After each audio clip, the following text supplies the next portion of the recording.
Welcome. I will talk about creation of identifiers.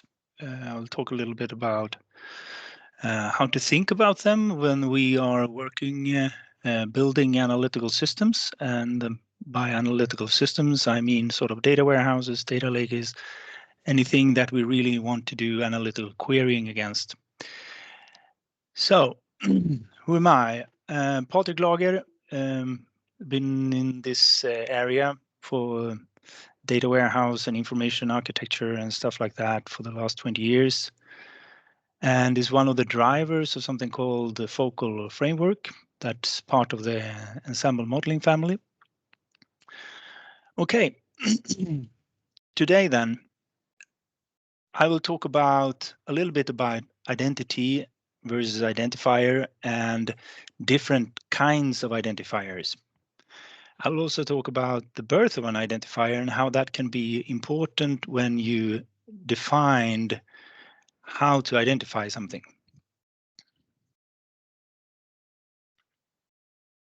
Identity versus identifier. An identity has to be unique within its data space. And when I talk about data space, I mean within the context is identifying something. So it doesn't have to be something that is unique within the whole universe, but within the context, it identifies data instances. It identifies a thing or an event uniquely over its life cycle. And I think this is something I feel is important to understand, that it should be over its life cycle. It shouldn't change over time. It's immutable. So an identity never changes for a data instance. It's hardwired to its data instance. An analytical identifier also has to be unique within its data space. Again, within the context, it is identifying something. It should identify a thing, an event for its full life cycle. So you should strive to find identifiers that applies to the data instance full life cycle and that it doesn't change identifiers over time. That's not always possible, but you should try. And then we have the business identifiers. This is definitions that comes from the focal frameworks, practice and theories, if you wonder. A business identifier only needs to be aligned to specific data instance at a specific point in time. A business identifier does not need to be aligned uniquely to one specific data instance at a specific point in time. That means that one identification string could then point at multiple data instances. And from a business perspective, it's just that you start maybe searching for something with an identifier, and then you keep filtering them out until you find the instance you want to look at. And a business identifier can move between different data instances over time. And when you are looking for something that identifies things in the business, it is sort of a danger to just look on the business processes and how the business tries to find information in their source systems. Because we need to remember that a source system is an operational system. It's not an analytical system. It seldom have history. It doesn't have to understand that something was identified differently in some other point in time. It still works within the business process. But within an analytical system, we need to try to capture data over the history of time to the same data instance. And therefore, we rather try to find an identifier that is aligned to the full life cycle of the data instance. Here's an example, and this is an example for telecom business and more from Sweden. I don't know how it works in other countries, but in Sweden, this is pretty normal. Phone number. In an operational process, phone number is used for all kinds of things when you look in the telecom industry. They track customers, they find subscriptions, they understand traffic. So it feels maybe like the perfect identifier for those things. But if we now would decide that phone number identifies subscription, There are different business scenarios that tells us that's not really good from an analytical system perspective. In Sweden, you can call in and say that I want to change my phone number. I don't want a new subscription. I just want to change my number. And you get a new phone number.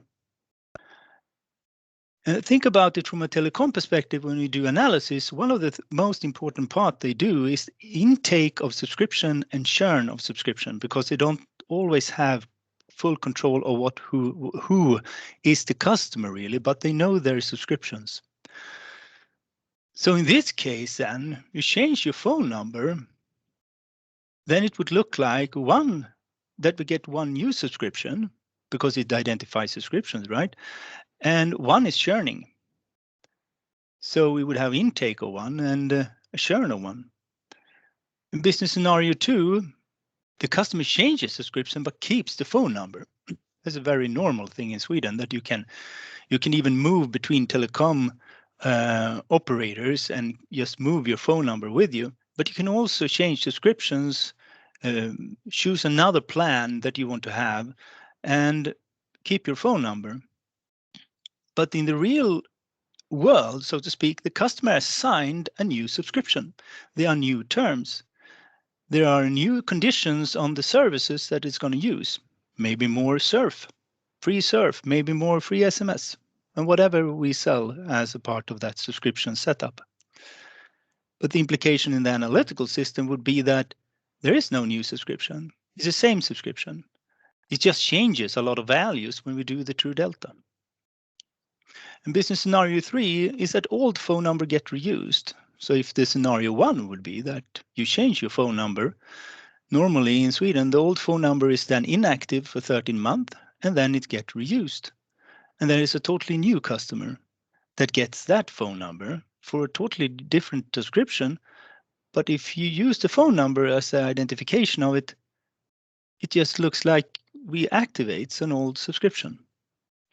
So we should be careful when we look for identifiers for things in the business, and not always just fall for the idea that whatever the business uses to find out information in their operational system is the perfect identifier. Because you should try to understand if that identifier they are using is really aligned to the data instance lifecycle, or is it just a good business identifier, which is true at a certain point in time, but not throughout the life cycle.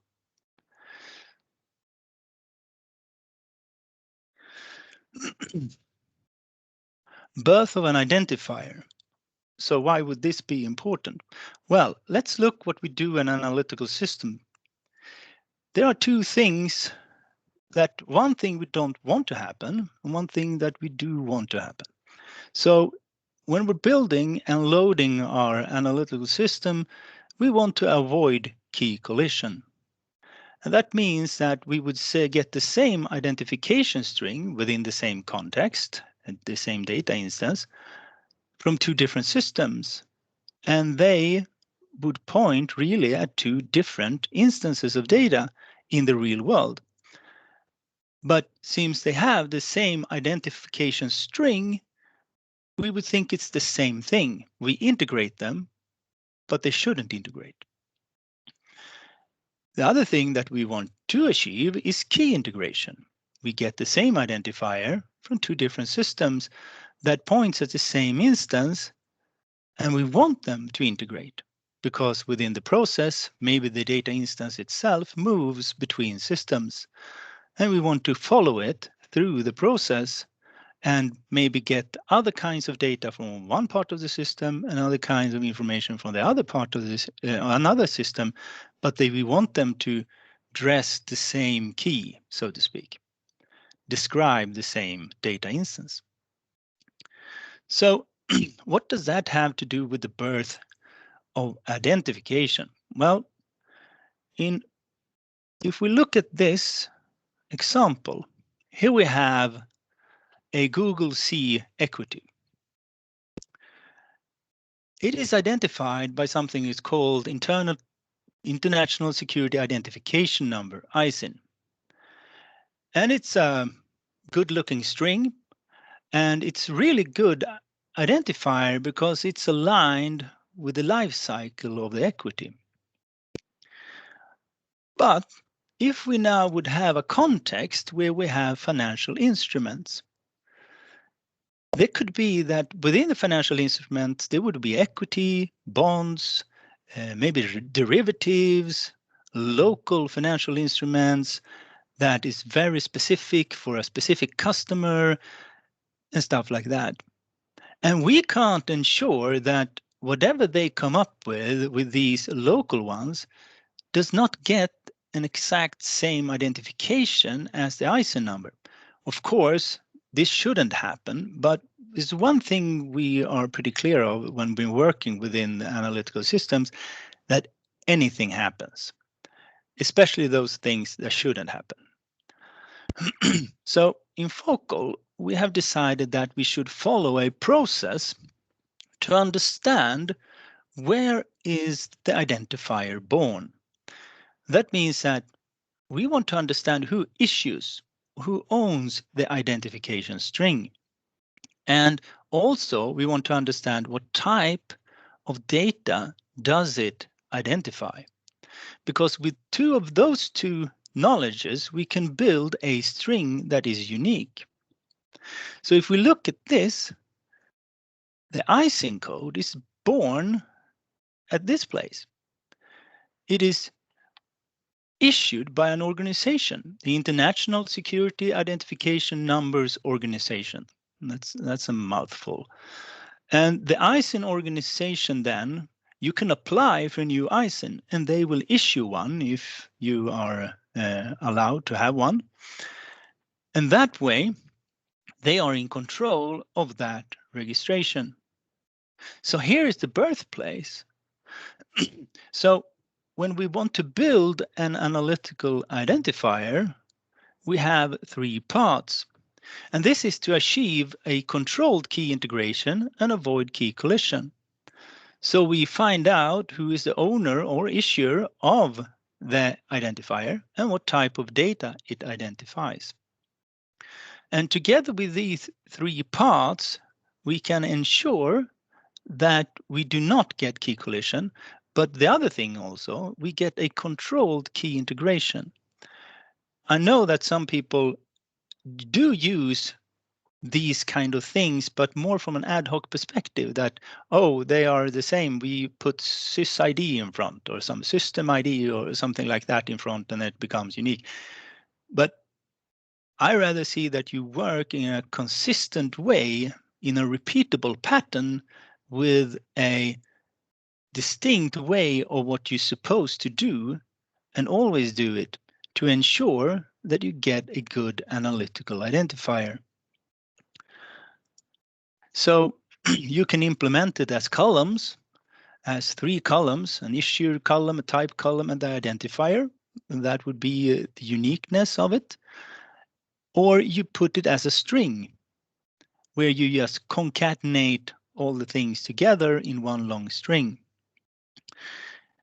In Focal, we're also using a token solution, and this is done just to ensure that we have a total control of the length of the digits that we use to ensure the uniqueness.